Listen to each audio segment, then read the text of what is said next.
The great Tom Izzo, a Hall of Famer himself. Coach, welcome back to the show. How you doing, Iz?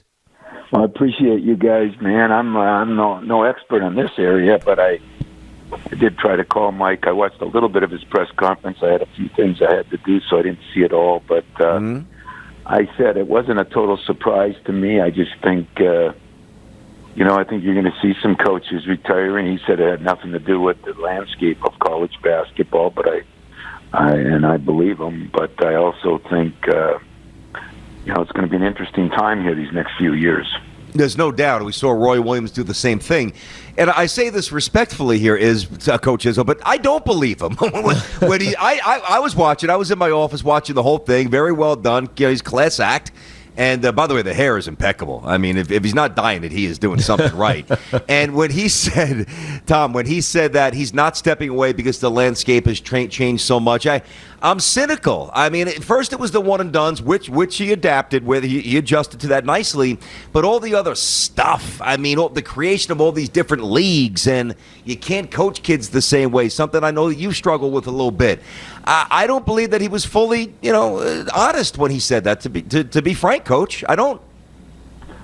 Well, I don't want to agree or disagree till I talk to him, but I've been on some committees in that. I think there's a lot of guys frustrated. I mean, I really do, because I don't think they know. I mean, listen, I want players to get paid as much as they can get paid within reason. What does within reason mean on however they can make it somewhat fair to everybody. The transfer rule, I do have a problem with, because I think Tiki, you've been in every football locker room I've ever been in. There's a sign on there that says, when the going gets tough, the tough get going. That sign's been replaced. When the going gets tough, get the hell out of Dodge. Yeah. You know what I mean? Yeah. Competition. I hate that, Coach. I agree with you. It just doesn't make sense in what we're teaching these kids. I mean, do I think that if a coach leaves, players should? I don't agree either. What coaches can do what they want. I mean, we all out. So I was 30 years old, making $5,000 a year, paying my dues. I just got back from Alabama. I went down there with our football coach to look at some facilities. And I was teasing Nick Saban because, there's a spot when you walk in their building. It says something about embrace the process. So you're not allowed to have a process anymore. It's supposed to be instantaneous. Yeah.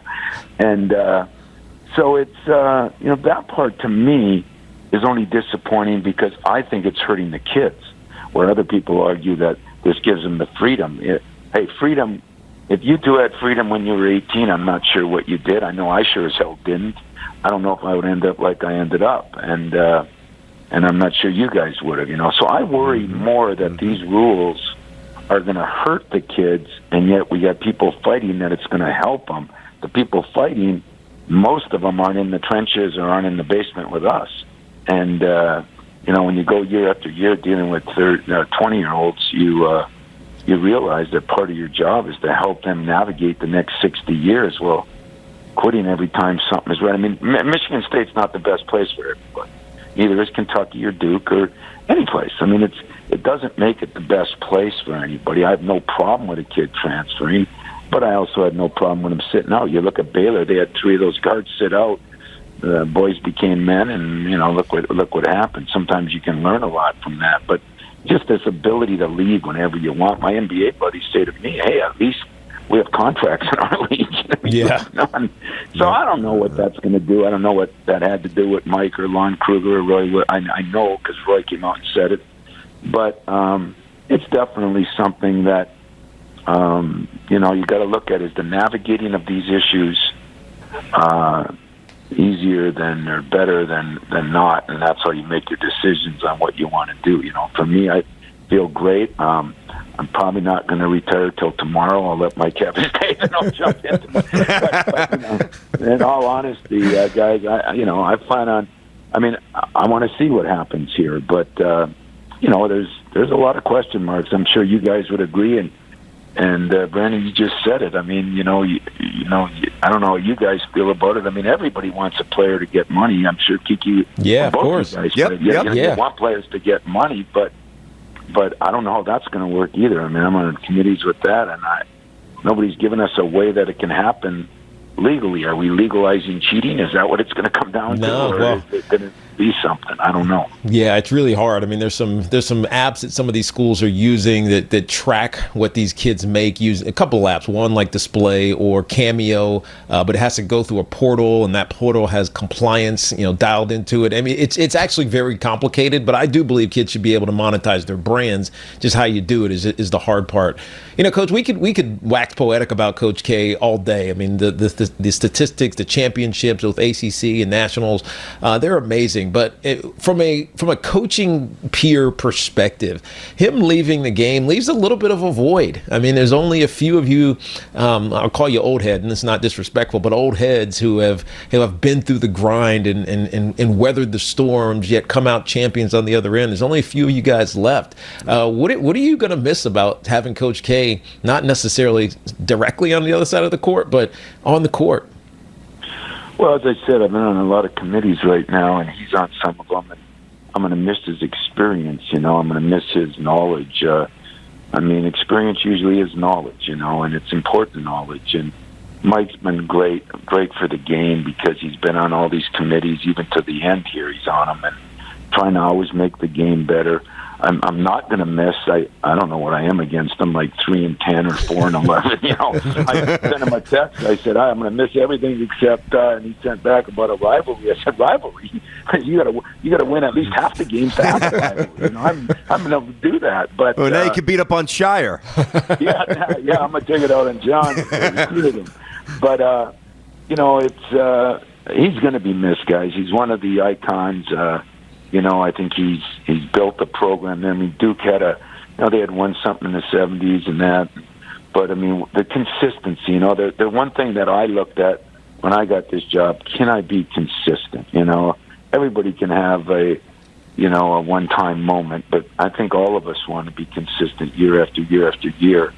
Nobody's been much more consistent than he has in 40, 41 years. I'm going on 27. I still got 14 years to go to try to stay that consistent, which, by the way, won't happen. So if either one of you have kids that want to come to me in 10 years, I promise you I won't be here. Yeah. Well, that's where I want to follow up. And we're talking with the great Tom Izzo. And it's amazing because, Coach is in his mid-60s. I only say that because it's public record. You project far more youthfully than that. And we all love your energy. We love you. But 66 is it's approaching 70. And Boeheim's still hanging around, and amazingly Jay Wright is 59. Doesn't look it, but Jay's almost 60. So as Tiki said, not many old heads still around. But it's about 10 years, Coach. In 3 years, are you still on campus? I know there was a big article in the Free Press, which I read earlier today, and they were wondering, how much time you're going to put in. Is it that imminent? Can you see yourself stepping away?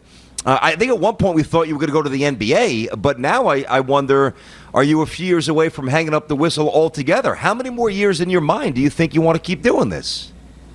Trying to hurt my recruiting or what? Not at all. I wouldn't want to help out Juwan. Just say 4 years. You'll be fine. I'm pretty honest, but I'm sitting here. I just got off a Zoom call. Those infamous Zoom calls, and of course Boeheim's on it. Krzyzewski's on it. Not today.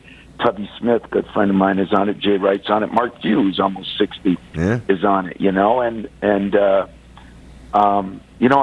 I guess they tell me that you should have a good exit strategy. I don't know if you guys did, whether it's in sports or something else, if you have a good exit strategy. But I said this, when I don't take red eyes from Vegas to Orlando anymore, when I don't feel like coming into work, I'm not staying an extra year. I'm just done. But I feel healthier. COVID was good for me in only one area. I bought a Peloton. I rode it every frickin' day, for God's sakes. And I'm actually in, probably healthiest I've been. But it's the meter, when the problem meter overrides the enjoyment meter, then it's time to go, because I think what I've had going for me, I do have passion for what I do. I love my job, I'm getting a little concerned about my profession. I really am. I look at it. I spent a lot of time with Mel Tucker. Tiki, I don't know if you know Mel. He's have not met him yet. In the league for 10 years, but he's been at Alabama and Georgia, and we just spent a couple days together in California, and then we went down and looked at Georgia a couple of the better programs in football as we try to build ours. And thank God he keeps me a part of that because of my love for football. But it's interesting talking to him, because you think because you're older you see this differently, but he kind of sees it the same way, and he's used the transfer portal because he was a first-year coach here. But you still want to build a culture, and if I don't have a culture, if I don't have Draymond calling back or putting his arm around Tillman after Tillman beats him, and just the things he said in the press conference, that's part of the culture you build. And I don't know if everybody's here for a year or 8 months and they're transferring to somewhere else. Yeah. I worry about those things. I worry where a guy's got to go back to college. Yeah. Where do you go back after you've left 3 different schools? Where is your home? Listen, Tom, these are questions that are not going to be answered today. We're up against it. We needed to have you on the show. Thank you so much for coming in, about Coach K, about yourself. Mike, we cherish you. I love him, and I appreciate you guys. Thank you, We Wiz. appreciate you, Coach. Thanks for watching. Make sure you like and subscribe, and don't forget to hit that bell to be notified when we drop fresh content.